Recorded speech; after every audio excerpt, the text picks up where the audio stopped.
शरणं गच्छामि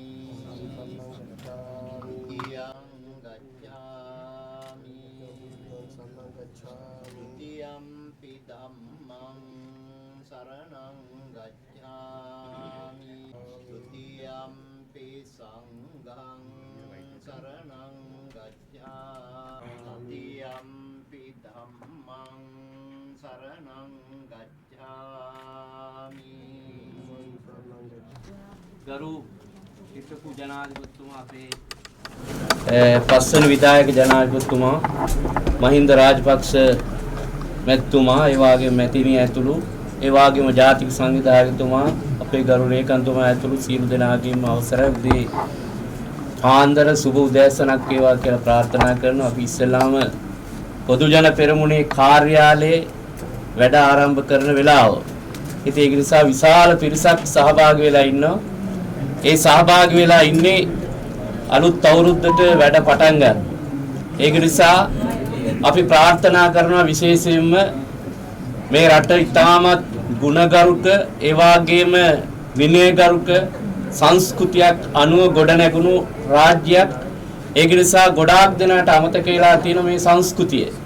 මේ සංස්කෘතිය අමතක කරලා ජීවත් වෙන්න අමාරුයි.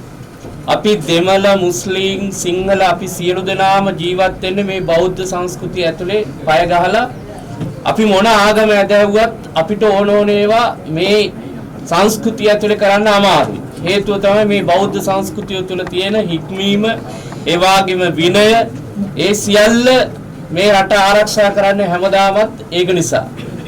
ඉස්සර රජවරු පවා මොන ආගමේ හිටියත් බුදුදහම වැළඳගෙන තමයි මේ රට පාලනය කළේ. හේතුව තමයි මේ සංස්කෘතියත් එක්ක නැතුව බද්ධ වෙන්න අමාරුයි. ගොඩක් දෙනා විශ්වාස කරනවා නැකත් ඕන්නේ සංස්කෘතිය ඕන්නේ ආගම ඕන්නේ හාමුදුරුවෝ ඕන්නේ කියලා එහෙම විශ්වාස කරන අය ගොඩක් ඉන්නවා. හැබැයි මේ විශ්වාසයන් පවතින්නේ ටික කාලයක් පමණයි. මොකද මේ රටේ හාමුදුරුවරු නැකත් මේ සිංහලකම් බෞද්ධකම අනිත් අයගේ අනන්‍යතාවයන් ආරක්ෂා කරන්න බැරුව කිසි කෙනෙකුට යන්න අමාරුයි. ඒක නිසා නැකත් පත්‍රයක් පිළිගන්නකොට අවුරුද්දට ඒක සම්ප්‍රදානුකූලව සංස්කෘතික අමාත්‍යාංශයෙන් ගිහිල්ලා ඒ අර ඇඳුම් ඇඳගෙන ගිහිල්ලා බෙරයක් ගහලා එහෙම නැකත් පත්‍රේ පිළිගන්නව රටේ නායකයාට. ඒ රටේ නායකයා දන්නවා මේ නැකත් පත්‍රය අනුව තමයි අපි වැඩ කරන්න ඕන කියලා. හැබැයි සමහර තැන්වලදී සමහර මිත්‍යා දෘෂ්ටිකයන්ට හිතන්න පුළුවන් මේවා අනවශ්‍යයි කියලා.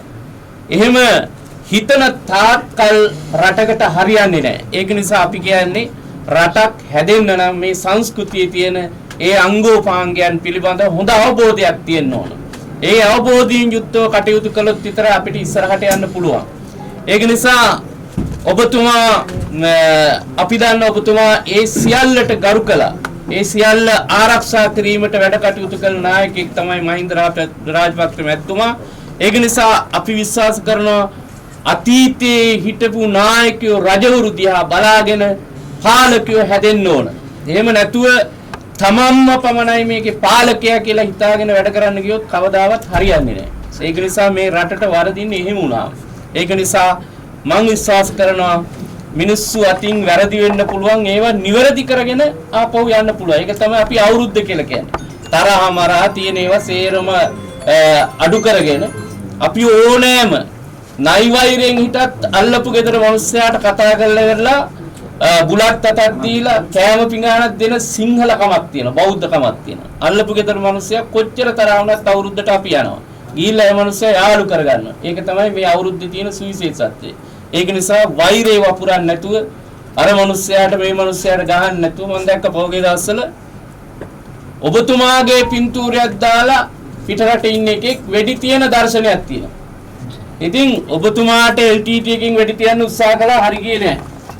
එතකොට තව එවුන් උත්සාහ කරනවා තාමත් ඔබතුමාව ඝාතනය කරන්න හරි නැති කළා දාන්න හරි ඒ කීර්ති නාමය නැති කරන්න හරි උත්සාහ කරනවා තාම මිනිස්සු. එහෙම පුජ්‍යලේ ඉන්නවා. ද්‍රවිඩ ඒ වගේම LTT ඩයස්පෝරාව එහෙම කරන්න උත්සාහ කරනවා.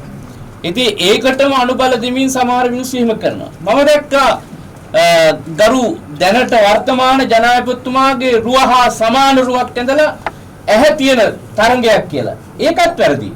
ඒක නිසා මම කියන්නේ එහෙම පාලකයන්ට අපහාස කරන්න ඕනේ නැහැ.